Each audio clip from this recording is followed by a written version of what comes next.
পশ্চিমবাংলার রাজনীতির ভরকেন্দ্রে যখন ধর্ম চলে আসে, আরও বিশেষ করে মৌলবাদ চলে আসে, তখন সেটা রাজ্যের পক্ষে স্বস্তিকর হয় কি না সেই সিদ্ধান্ত নেবেন আপনি। আজকে আমরা আবারও কথা বলে নেব এই সময়ের পশ্চিমবাংলার রাজনীতির যারা গভীর বিশ্লেষণ করেন খুব নির্মোহ হয়ে, তাদের মধ্যে অন্যতম একজন মানুষ অংশুমান করের সঙ্গে, অধ্যাপক কবি অংশুমান কর। আলোচনার কেন্দ্রবিন্দু অবশ্যই আমারই একজন নেমসেক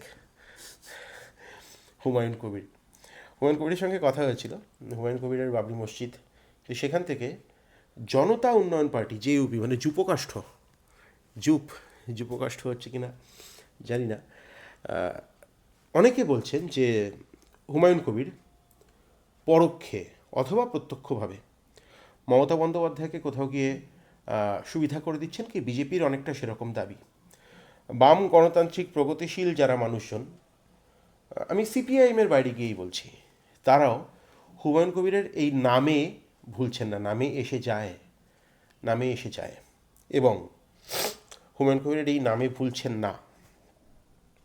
এবং অনেকের বক্তব্য আরএসএস নেপথ্যে। আমার বিশ্লেষণের জায়গা এটা না। অংশুমান করের সঙ্গে কথা বলবো। অংশুদা, তোমার বিশ্লেষণ। দেখ, মানে প্রথম একটা কথা বলছি যে যেভাবে হুমায়ুন কবির রাজনীতির মঞ্চে এতদিন থেকেছেন, তাতে করে মানে ওর বিরাট বড় একটা বিশ্বাসযোগ্যতা সাধারণ জনগণের কাছে আছে বলে আমার মনে হয় না। মানে আমি বলছি গোটা পশ্চিমবঙ্গ জুড়ে, কেননা ওর নিজেরই অবস্থানের তো কোনো স্থিরতা নেই, একবার তৃণমূল একবার বিজেপি। তো যে কারণে আমি হুমায়ুন কবির এবারের পশ্চিমবঙ্গের বিধানসভা নির্বাচনে বিশাল বড় একটা ফ্যাক্টর হতে যাচ্ছেন এমনটা মনে করছি না। আমি আগের দিনও বলেছিলাম, আজকেও বলছি যে আমি এমনটা মনে করছি না। যে কারণে আমি ওর এই কার্যক্রমকে বিরাট গুরুত্ব দিতে নারাজ। আচ্ছা। এবং এই যে বাবরি মসজিদ তৈরি করতে উঠে পড়ে লেগেছেন, সেটা তো নিন্দে করবার কোনো ভাষা নেই। কিন্তু একই সঙ্গে আমি এটা বলবো যে তুই প্রথমে যে কথাটা বলেছিস সেটার সঙ্গে আমি একমত যে হুমায়ুন কবির যেটা করছেন সেটা আসলে তৃণমূলের রাজনীতি, সেটা আসলে বিজেপির রাজনীতি, এবং সেটা হুমায়ুন কবিরেরও রাজনীতি। উনি তো ওই দুটো দলেই ছিলেন এবং ওই দুটো দলের রাজনীতিটাই উনি করছেন। সেই কারণেই ধর্মই আবার ওর সমস্ত কথাবার্তার কেন্দ্রে। আজকে আমি ওর বক্তৃতা শুনছিলাম, তো সেখানে মমতা বন্দ্যোপাধ্যায়কে ব্যক্তি আক্রমণ করেছেন, তার পরিবার নিয়ে বেশ কিছু কথা বলেছেন। সেগুলো কোথাও একটা ওর মানে ক্ষত আছে, হয়তো ব্যক্তিগত ক্ষত, এরকম অনেক সময় রাজনীতি করতে গেলে তৈরি হয়। দেখলাম যে খুবই আক্রমণ করেছেন কুণাল ঘোষকে, দেখলাম যে আক্রমণ কোথাও গিয়ে শালীনতার সীমাও লঙ্ঘন করেছেন। করেছেন, যেগুলো ঠিক নয়, এগুলো একেবারেই ঠিক নয়, একদমই ঠিক নয়। মানে সেই জন্যই আমি বললাম যে আমি ওকে মানে রাজনীতিক হিসেবে খুব বেশি নম্বর কিছুতেই দেবো না, কারণ কথাবার্তার ক্ষেত্রে সবসময় প্রত্যেকের কাছেই আমরা একটা শিষ্টতা আশা করি না। কিন্তু আমি যেটা বলছিলাম, আবার শুভেন্দু অধিকারীর প্রতি একটু সফট, অভিষেক বন্দ্যোপাধ্যায়ের প্রতি একটু সফট, কাজেই ওর ওর যে এই মানে গোটা অবস্থানটা, সেই অবস্থানটা কনফিউজিং ঠিক নয়। আমি বলবো যে বিজেপি এবং তৃণমূলের মমতা বন্দ্যোপাধ্যায়ের প্রতি হয়তো কিছু ব্যক্তিগত রাগটাগ আছে, সেগুলো বোঝা যাচ্ছে, কিন্তু তৃণমূল এবং বিজেপির সঙ্গে এক সুরে বাঁধা কথাই উনি বলছেন, মানে আলাদা কোনো কথা বলছেন না। এই যে জনতা উন্নয়নের কথা উনি বলবেন নাকি? জনতা মানে কোন জনতা? আম জনতা, সকলের কথা বলছেন, হিন্দু মুসলিম নির্বিশেষে সকলের কথা এখনো অবধি তো বোঝা যায়নি, একেবারেই বোঝা যায়নি। কাজেই আমি ওই জন্যই বলছি যে ধর্মই হচ্ছে, উনি যে সমস্ত কথাবার্তা বলেছেন এবং সেই বারবার বলছেন যে মুসলিমরা এবার বুঝিয়ে দেবে, তো ধর্মই হচ্ছে ওর মানে এখনো পর্যন্ত এই পর্বে যে রাজনীতিটা উনি করতে নেমেছেন পশ্চিমবঙ্গের ময়দানে, তার তুরুপের তাস। সেইখান থেকে আমি বললাম যে একই রাজনীতি মানে খুব খুল্লাভাবে বিজেপি করে, একটু ঢাকাঢুকি দিয়ে তৃণমূল করে, তাই তো। কিন্তু এই ধর্মীয় বিভাজনের রাজনীতিতে দুটি দলেরই মানে আমি বলবো যে সমান অবদান রয়েছে পশ্চিমবঙ্গের মাটিতে আজকে। সেই দিক থেকে আমি বলছি যে হুমায়ুন কবির আসলে একই দৃষ্টিভঙ্গি নিয়ে, একই মানসিকতা থেকে ওর কথাবার্তা বলছেন। এবার যে ফায়দার কথাটা তুই বললি, যে অনেকে বলছেন যে মমতা বন্দ্যোপাধ্যায়ের লাভ, আর অনেকে বলছেন যে বিজেপির লাভ। দুটো কথাই সত্য। সেই কারণে আমি বলছি যে মানে উনি কখন কোথায়, এরা হচ্ছেন বেসিক্যালি সত্যি কথা বলতে কি সুবিধাবাদী রাজনীতিক। উনি যতই বড় বড় কথা বলুন, একটা আদর্শের মানে কি বলবো মানে মোড়ক পোশাক, দিয়ে, হ্যাঁ, পোশাক গায়ে চাপিয়ে নেওয়ার চেষ্টা করুন, সবাই বুঝতে পারছে যে কি কারণে কেন উনি এই, এবং ওই যে বললাম যেখানে যেমন সেখানে তেমনভাবে উনি খেলবেন, আমার কাছে খুব পরিষ্কার। যেমন আমি তোকে বলছি, যদি মুর্শিদাবাদের কথা ভাবিস, তাহলে মুর্শিদাবাদে ওর যে রাজনীতি, সেই রাজনীতি কিন্তু মমতা বন্দ্যোপাধ্যায়কে সুবিধা দেবে, আমার বিশ্লেষণ কেন হচ্ছে এটা, বলছিস? পরিষ্কার। কেন বলছিস? তার কারণ হচ্ছে যে মুর্শিদাবাদের ধর একটা কথা খুব মানতেই হবে যে এবারে মাননীয় মুখ্যমন্ত্রী মমতা বন্দ্যোপাধ্যায়ের বলা বেশ কিছু কথায়, কিছু কিছু কার্যক্রম থেকেও বোঝা গেছে যে মুসলিম সম্প্রদায়ের একটা অংশ যে তৃণমূলের উপরে ক্ষুব্ধ হয়েছেন সেটা উনি বুঝতে পারছেন। বিশেষ করে পরপর দুটো মন্দির, একটা করে ফেলা, আমি তো আর একটা বলছি তোকে একদম মানে বলা। উনি বুঝতে পারছেন না। সেই জায়গা থেকে দেখ, বামেদের অবস্থা কিন্তু মুর্শিদাবাদে খুব খারাপ না, এবং আমি ধরে নিচ্ছি যে বাম কংগ্রেস জোট আবার পশ্চিমবঙ্গের মাটিতে হবে, ধরে নিচ্ছি। তো সেখানে অধীর চৌধুরীও রয়েছেন।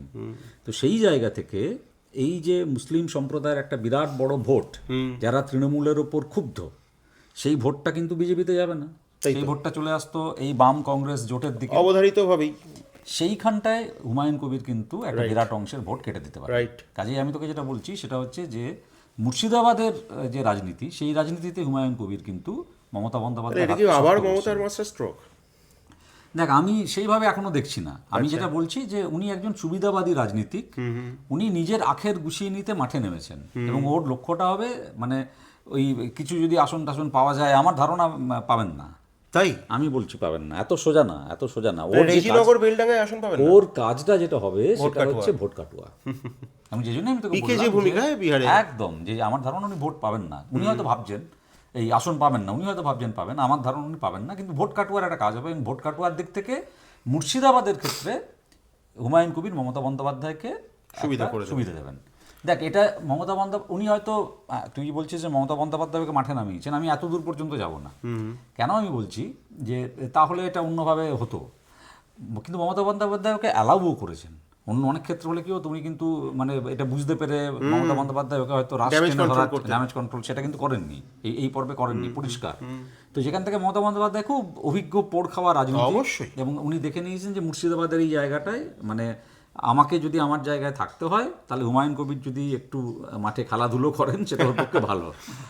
দ্বিতীয়, আমি কেন বললাম যে এটা বিজেপিরও পক্ষে যাবে অন্য অনেক জায়গাতে, সারা পশ্চিমবঙ্গ জুড়ে কটা আসনে লড়বেন এখনো তো তার নির্দিষ্ট তালিকা উনি দেননি, সবটা দেননি, কিছু বলে দিয়েছেন, অনেকগুলো বলেছেন, কিন্তু গোটাটা দেননি। এবং কথাবার্তা শুনে যা মনে হচ্ছে যে দেবেন হয়তো আর অনেক জায়গায়। একটা সেকুলার জ্যাকেট গায়ে চাপাচ্ছেন, কারণ বালিগঞ্জের প্রার্থীর নাম নিশা চ্যাটার্জি। আমি দেখ, তোকে আবার বলছি, উনি যতই সেকুলার জ্যাকেট গায়ে চাপানোর চেষ্টা করুন, যে মানুষ রাজনীতির এই পর্বের কোট আনকোট খেলা শুরু করলেন বাবরি মসজিদ গড়ে তোলার ডাক দিয়ে, আমি সেজন্যই বললাম যতই জনতা উন্নয়ন পার্টি নাম হোক, লোকে কিন্তু, এবং যে কথাবার্তাগুলো উনি বলেছেন সেই কথাবার্তাগুলোর মধ্যে মুসলিমদের ক্ষোভ, মুসলিমদের অসন্তোষ, সেটাকে অনেকখানি বেশি তুলে এনেছেন, অ্যাড্রেস করছেন। তো আমি এটা মানুষ এটা খুব সেভাবে ঠিক নেবে না।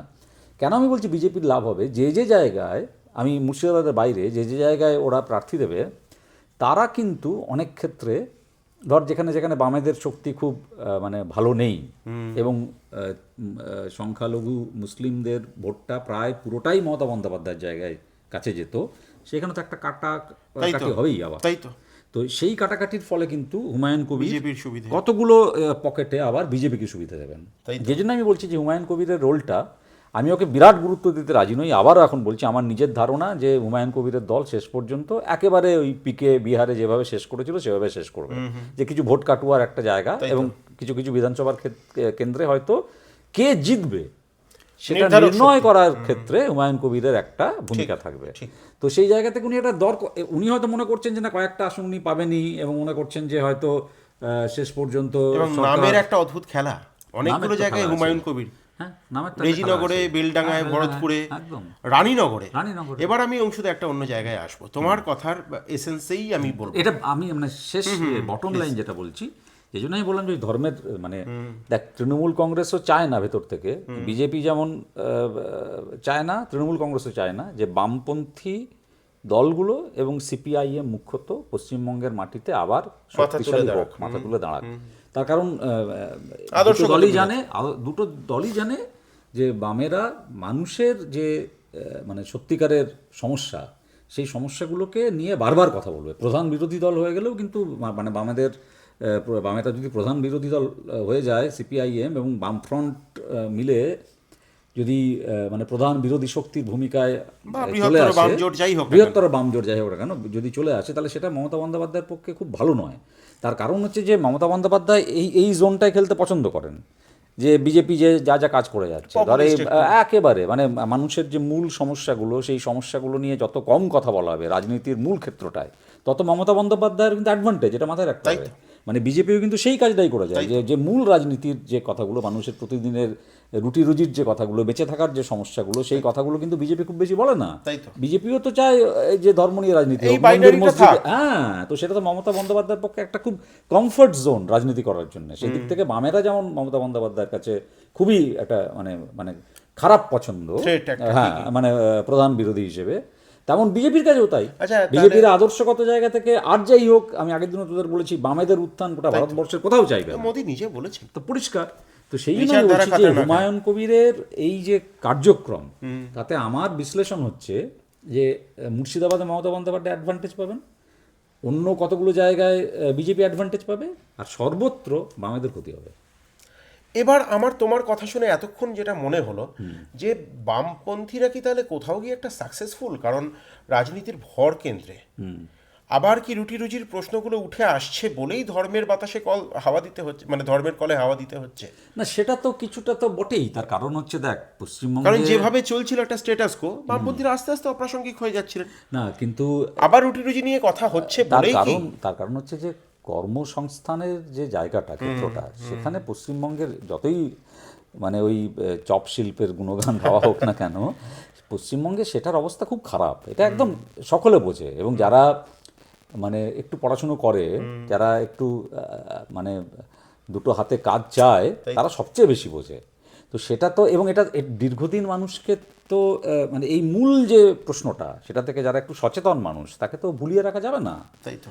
তো সেইটার ড্যামেজ কন্ট্রোলের দুটো দিক মমতা বন্দ্যোপাধ্যায়, এই এই এই এই যে অক্ষমতা, সেইটাকে ঢাকার দুটো দিক মমতা বন্দ্যোপাধ্যায়ের ছিল। একটা হচ্ছে যে নানা ধরনের ভাতা, যেগুলোকেও কিন্তু আমি খুব মানে খারাপ দৃষ্টিভঙ্গি থেকে এখন আর দেখি না, একটা সময় দেখতাম, কারণ এই ভাতাগুলো অনেক ক্ষেত্রে পাওয়ার মানুষের অধিকার আছে, কিন্তু সেটাই তার একমাত্র জিনিস হয়ে যেতে পারে না। তাই তো। আর দ্বিতীয়টা হচ্ছে ধর্ম। মানে এটা অধিকারের বিকল্প হতে পারে না। না, কখনোই না। দ্বিতীয়টা হচ্ছে ধর্ম। এই দুটো কার্ড খেলে মমতা বন্দ্যোপাধ্যায় এই কর্মসংস্থান এবং মানুষের প্রতিদিনের জীবনের যে মূল সমস্যাগুলো, সেগুলো থেকে ব্যাপক অংশের জনগণের দৃষ্টিভঙ্গিকে অন্যত্র সরিয়ে দিতে পেরেছেন। হ্যাঁ। তো সেই যে দুটো তাস, সেই দুটো তাসেরও তো এই যে মানে ধর্মের তাসটাও এবারে আমি যেটা বললাম যে একটুখানি বিপদ তো দেখা যাচ্ছিলই। তো সেই জায়গা থেকে বামেদের এইটুকু সাফল্য তো আছেই। বিশেষ করে আমি তোকে বলবো যে স্কুল শিক্ষায় যে দুর্নীতি হয়েছে, এবং সেটার ফলে কর্মসংস্থানের যে কি অবস্থা, সেটা বারবার কিন্তু খুব বেআব্রু হয়েছে। তাই তো। মানে স্কুল শিক্ষার দুর্নীতিটা যে কেবলমাত্র একটা দুর্নীতি হয়েছে, এটাকেই প্রতিষ্ঠা দেয়নি, পাশাপাশি এটাও প্রতিষ্ঠা করছে হাতে গরম উদাহরণ হিসেবে, যে দেখো এই রাজ্যে কর্মসংস্থানের অবস্থা কি, শিক্ষিত বেকারদের অবস্থা চাকরি কি, নেই হলে চলে যায়। তাই না? তো যার ফলে সেই সাফল্য তো বামেদের আছেই, যার ফলে এইটা যেন বিরাট বড় একটা মাথাচাড়া দিয়ে না ওঠে। আমি শুনছিলাম আজকে হুমায়ুন কবিরের কথা, তুই খেয়াল করে দেখবি হুমায়ুন কবির মাননীয় মুখ্যমন্ত্রীর পরিবারের সদস্যদের ইঙ্গিত করে নানা রকম কথাবার্তা বলছেন, একদম। কিন্তু এই চাকরিহারা শিক্ষকদের নিয়ে, এসএসসির দুর্নীতি নিয়ে বিরাট ভাবে কোনো কথাবার্তা ইস্যুভিত্তিক কোনো মানে জায়গায় কিন্তু কোনো ক্ল্যাশ হলো না। বলেছেন কি না, সেভাবে বলেছেন কি? কোনো অ্যাড্রেস নেই। তাহলে আমি তো এই জন্যই তোকে বলছি যে হুমায়ুন কবিরের যে কথাবার্তা আমি যা শুনলাম আজকে, তা থেকে আমি একদম পরিষ্কার তোকে বলছি যে হুমায়ুন কবির দুদিক থেকে খেলছেন। কোনো জায়গায় বিজেপির সুবিধা করে দেবেন, কোনো জায়গায় মমতা বন্দ্যোপাধ্যায়ের সুবিধা করে দেবেন, এবং এই দুটো দলের যে রাজনীতি, এবং এই দুটো দল যে রাজনীতিটা করতে স্বচ্ছন্দ বোধ করে, হুমায়ুন কবির সেই রাজনীতিটাই করছেন। এবার তুমি একটু, আমি মাইনুটলি ফলো করছি না, এই যন্ত্রটা দেখলে যে কেউ বুঝতে পারবেন, আপনারা দেখে নেবেন। মানে রানীনগর হুমায়ুন কবির প্রার্থী দেবেন, একমাত্র আসন যেখানে বামপন্থীরা মোহাম্মদ সেলিম লোকসভায় দাঁড়িয়েছিলেন, একমাত্র আসনে এগিয়েছিলেন। ডোমকল, রেজিনগর, মানে প্রত্যেক ডোমকলের প্রার্থী দেবেন কিনা এখনো বলেনি। জলঙ্গি, মানে মুর্শিদাবাদে ডোমকলে তো 36%-এর বেশি ভোট পেয়েছিল, মানে সিপিআইএম 2016-এ, যেটা ভয়ঙ্কর একটা সাফল্য বলা যায়। ভয়ঙ্কর ইন দ্য সেন্স, ভালো সেন্সে আমি বলছি, 2016 বাইনারিতে। তাহলে সেখানে যখন তিনি দাঁড়াচ্ছেন, তাহলে তো এটা আরও দিনের আলোর মতো পরিষ্কার। তাহলে কনফিউশন তৈরি করার জন্যই কি বামেদের 9টা সিট, কংগ্রেসকে 9টা সিট, আইএসএফকে 3টে সিট, আমি 10টা সিট। হুমায়ুন কবিরের এই যে নিদান, এটা কেন তাহলে? এটা কি বামপন্থী সমর্থকদের, কংগ্রেসি সমর্থকদের, আইএসএফ সমর্থকদের কনফিউজ করার জন্য? হ্যাঁ, একদম একদম। এবং আমি তোকে বলছি যে উনি, হুমায়ুন কবির আর যাই হোক, বামেদের বন্ধু নয়। সম্ভব নয় হওয়া। আরে এটা ভুলে গেলে চলবে না যে এই লোকটার এই পর্বে এই যেটুকু প্রাসঙ্গিকতা উনি আদায় করতে পেরেছেন, তার প্রথম যে তাসটা উনি খেলেছেন সেটা হচ্ছে বাবরি মসজিদের তাই তো, তাস। একদম তাই। এটা ভুলে গেলে চলবে না। এবং আমি এবং সেখানে সেটা সেখানে কিছুটা, বলছি হ্যাঁ। যে আমি এটা একটু সমালোচনার সুরেই বলছি। হ্যাঁ। সেটা হচ্ছে যে বামেদের, এবং আরও নির্দিষ্ট করে বললে মোহাম্মদ সেলিমের, উনি যে কথাটা বলেছিলেন যে কত লোকেই তো ফোন করতে পারে না, এই এই জায়গায় অবস্থান নিলে চলবে না। কিন্তু এটা বুঝে নিতে হবে, সমস্ত বাম দলগুলোকে বুঝতে হবে। সেটা আমি বলছি যে মানে নকশালপন্থী থেকে একেবারে সিপিআইএম পর্যন্ত, যে হুমায়ুন কবির যে প্রপোজাল নিয়ে আসুন না কেন, যে প্রস্তাব নিয়ে রাজনৈতিকভাবে আসুন তিনি না কেন, অচ্ছুত। তিনি কিন্তু বাম মানসিকতা যে মানুষের আছে, যে দল বাম রাজনীতিতে বিশ্বাস করে, যে দলগুলো বামপন্থায় বিশ্বাস করে, যে দলগুলো, তাদের কাছে কখনোই হুমায়ুন কবির গ্রহণযোগ্য হতে পারেন না। এবং যদি কোনো দিক থেকে বামপন্থীরা উনি যে প্রস্তাবই সামনে আনুন না কেন, আমি তো আবার বিশ্লেষণ করে বললাম যে হুমায়ুন কবির যেভাবে এখন পর্যন্ত একদম। মাঠে নেমেছেন, তাতে ড্যামেজটা কিন্তু সবচেয়ে বেশি বামেদেরই হতে যাচ্ছে। এটা বামেদের বুঝতে হবে ভোটের পলিটিক্স থেকে, আর আদর্শগত জায়গা থেকে বুঝতে হবে যে হুমায়ুন কবির হচ্ছে হতে পারে না। পশ্চিমবঙ্গের রাজনীতিতে নব উদিত আরেকটি বিস্ফোরা, এবং তাকে কোনো মতেই লালন পালন করা যাবে এটা না। কি থামনেল করবো আজকে, নব উদিত বিস্ফোরা? হ্যাঁ, কর, কোনো অসুবিধা নেই, কর, একদম তাই। হুমায়ুন কবির নব উদিত বিস্ফোরা। হ্যাঁ, দেখা গেছে পশ্চিমবঙ্গের যে যে মানে যে রাজনৈতিক যে ত্বক, সেই ত্বকে নতুন জেগে ওঠা যে বিস্ফোরা, সেটি আমি বলছি হুমায়ুন কবির। এবং এটা একদম পরিষ্কার, আমি একদম নিঃসংশয়ভাবে কথাটা বলছি। বিস্ফোরাকে তো অংশুদা, বিস্ফোরার ভেতরে জমে থাকা পুঁজকে বার করার জন্য তো হট ওয়াটার কম্প্রেস করতে হয়। এই হট কম্প্রেসটা কে করবে? দেখ, এটা কেউ করবে না, মানে এটা বামেদেরই করতে হবে। আমি বললাম যে এটা বিজেপিও করবে না, এটা মমতা বন্দ্যোপাধ্যায় করবে না, কারণ ওরা কিন্তু খুব, মমতা বন্দ্যোপাধ্যায় ধুরন্ধর রাজনীতিক, আর বিজেপি একটা সর্বভারতীয় দল, ভারতবর্ষের এতগুলো জায়গায় শাসনভার সামলাচ্ছে, এতগুলো রাজ্যে। ওরা কিন্তু বুঝেছে যে হুমায়ুন কবির একটা মানে বামাদের নিশ্চিহ্ন করার জন্য, এবং মানে আমাদের ভালো থাকার জন্য অনেকগুলো পকেটে হুমায়ুন কবির আমাদের অ্যাসেট। মমতা বন্দ্যোপাধ্যায় বুঝেছেন, বাকি জায়গায় কী হবে জানি না, কিন্তু মুর্শিদাবাদ তো একটা বড় জেলা, এবং খুব ঘটনাবহুল রাজনৈতিকভাবে। তো সেখানে হুমায়ুন কবির যত অ্যাক্টিভ হবে তত আসলে বামেদের লস। মানে অ্যাকচুয়ালি আমি আবার তোকে এই কথাটা জোর দিয়ে বলছি যে আমি জানি না বামফ্রন্ট শেষ পর্যন্ত কি করবে, কিন্তু কেননা এর আগের বিধানসভা নির্বাচনে এই রকমই একেবারে রাজনৈতিক, আমি বলছি মানে মানে বিষ বাষ্পে উদিত একজন তরুণ তুর্কি মুসলিম নেতাকে খুবই বন্ধু মনে করে ভাইজান করে গলায় মানে টেনে নেওয়া হয়েছিল। আমি সেদিনও বলেছিলাম একটি লেখায়, যেটা খুব একটা মানে তারও কিন্তু সো কল্ড কোট আনকোট একেবারে ধর্মনিরপেক্ষ একটি দল তিনিও তৈরি করেছিলেন। ঠিক হয়নি, সেদিনও ঠিক হয়নি। কিন্তু নওশাদ কি তোমার নোশন একটু বদলাতে পেরেছে নাকি? নওশাদ বদলাতে পেরেছে, মানে এখন তো আব্বাস সিদ্দিকী আর সেভাবে সারফেসে নেই। Naushad is someone who is different. নওশাদকে নিয়ে আমি এটা কথা কিন্তু বলবো না। বংশধর অনেকের নোশন। একদম নওশাদের সঙ্গে জোট হলে তো সেটা একটা অনিবার্য জোট, সেটাকে আমি খুব মানে স্বাগত জানাই। মানে তুমি কি আব্বাস সিদ্দিকীকে মানে আইএসএফ থেকে বিচ্ছিন্ন করে দেখতে চাইছো? 100%। কেননা উনি একজন বেসিক্যালি মৌলবাদী। যেমন আমি হুমায়ুন কবিরকেও বলছি, যিনি বাবরি মসজিদ তৈরি করবার কথা এবং বলেন, সেই মৌলবাদী রাতারাতি ওয়ান ফাইন মর্নিং উনি উঠে বদলে গেলেন, এটা হয় না, ধর্মনিরপেক্ষ হয়ে যেতে পারেন না, হয়ে যেতে পারে না। আমি সেই জায়গা থেকে বলছি। নওশাদের কোনো কথাবার্তা থেকে আমার মনে হয়নি যে নওশাদের মধ্যে একটা তাই তো। মৌলবাদের মানে বিষ রয়েছে, কখনো মনে হয় অন্তত সেকুলার এবং প্রগ্রেসিভ। ডেফিনেটলি। তাই তো। তো কাজে কিন্তু সেটা আমি হুমায়ুন কবির সম্পর্কে বলতে পারবো না। তো যে কারণে আমি তোকে বলছি যে হুমায়ুন কবির এটা যদি বামেরা আবার করে, প্রথম কথা উনি ড্যামেজ করতে চলেছেন, কোনো লাভ হবে না, কোনো লাভ হবে না। এদেরকে বিশ্বাস করা মানে এই সমস্ত লোকেদেরকে, যে ভদ্রলোক আজকে বিজেপি, কাল তৃণমূল, পরশু তৃণমূল, আবার বিজেপি, এইটা যার দোলাচল রাজনৈতিক কেরিয়ার। কংগ্রেস তো ছিলই একদম অধীর চৌধুরীকে, এবং অধীর চৌধুরীর কারণেই তার উত্থান। ভদ্রলোকের একটা অদ্ভুত অনেস্টি আছে, খুব একটা সুইট একটা অনেস্টি আছে। সেটার জন্য আমাকেই মানে আমি চালাতেও পারি সেটা। বলেছিলেন, হ্যাঁ আমি বলেছিলাম যে হুমায়ুন কবির আপনাকে, অধীর চৌধুরীকে হারানোর জন্য আপনাকে ব্যবহার করা হয়েছিল, মমতা বন্দ্যোপাধ্যায় ব্যবহার করেছিলেন, অভিযোগ আপনার বিরুদ্ধে। যে হ্যাঁ করেছিলাম তো। হ্যাঁ, কি অদ্ভুত, মানে এই সুইটনেসটা আছে, মানে তাকে বন্ধু ভাবার কারোরই কোনো কারণ আমি নেই। এইটাই বারবার বলতে চাইছি যে হুমায়ুন কবিরকে ওকে ব্যবহার করে নেবে বিজেপি, ব্যবহার করে নেবে মমতা বন্দ্যোপাধ্যায়, যেখানে যেমনভাবে পাবেন মমতা বন্দ্যোপাধ্যায় ব্যবহার করবেন, যেখানে যেমনভাবে পাবেন বিজেপি দল হিসেবে ব্যবহার করবে। বামেরা যদি এই ভুল করে যে হুমায়ুন কবির আমাদের বন্ধু এবং হুমায়ুন কবির ধর্মনিরপেক্ষতার বুলি কপচাচ্ছেন, একদমই তাই। বুঝে নিতে হবে যে হুমায়ুন কবির একেবারেই ধর্মনিরপেক্ষ মানুষ নন। সে তো বিজেপিও তো বলে যে না তিনি আমরাই তো, যতই একজন হিন্দুকে প্রার্থী করুন বালিগঞ্জে, হ্যাঁ হ্যাঁ, সেটা দিয়ে কিছু সেটা হয় না। বিজেপিরও সে তো- সংখ্যালঘু সেল রয়েছে। আরে সে তো সিদ্দিকি যখন একদম বিজেপির তো সংখ্যালঘু রয়েছে। সেল রয়েছে, হ্যাঁ, এবং বলে আমরা রাষ্ট্রবাদী মুসলমানদের পক্ষে। একদম।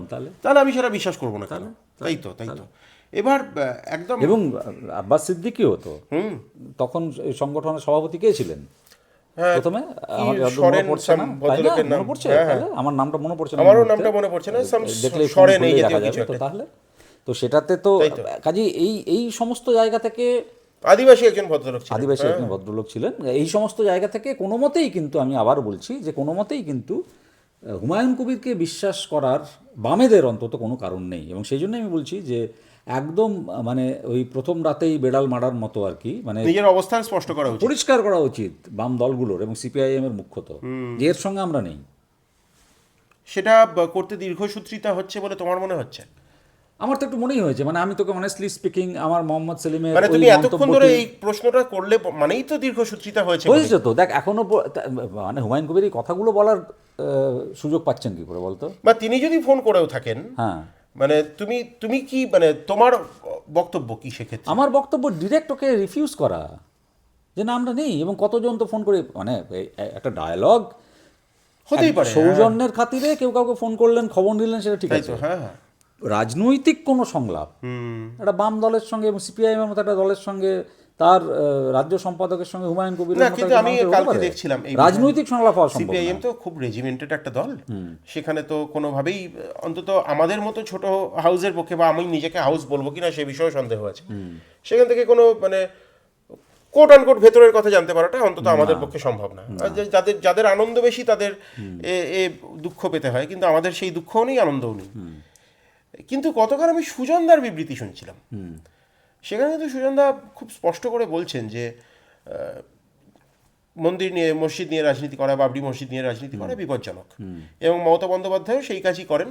দুজনকে একটা ব্র্যাকেটে, তুমি অনেকটা যেরকম ব্র্যাকেটে রাখলে, সেটা সেই রেজোনেন্স আমি পেলাম বিকাশ রঞ্জন ভট্টাচার্যের বক্তব্যে পেয়েছি। আমি এবং গোটা গোটা কথাটা শুনিনি, কিন্তু এটা যদি পার্টির শেষ পর্যন্ত অবস্থান হয়ে দাঁড়ায় এবং সেটা যত দ্রুত প্রকাশ্যে ঘোষিতভাবে আসবে, আমার মনে হয়, কেন হুমায়ুন কবিরের ওই যে বললাম যে বিস্ফোরাটি, নব উদিত বিস্ফোরাটিকে দেখা গেছে।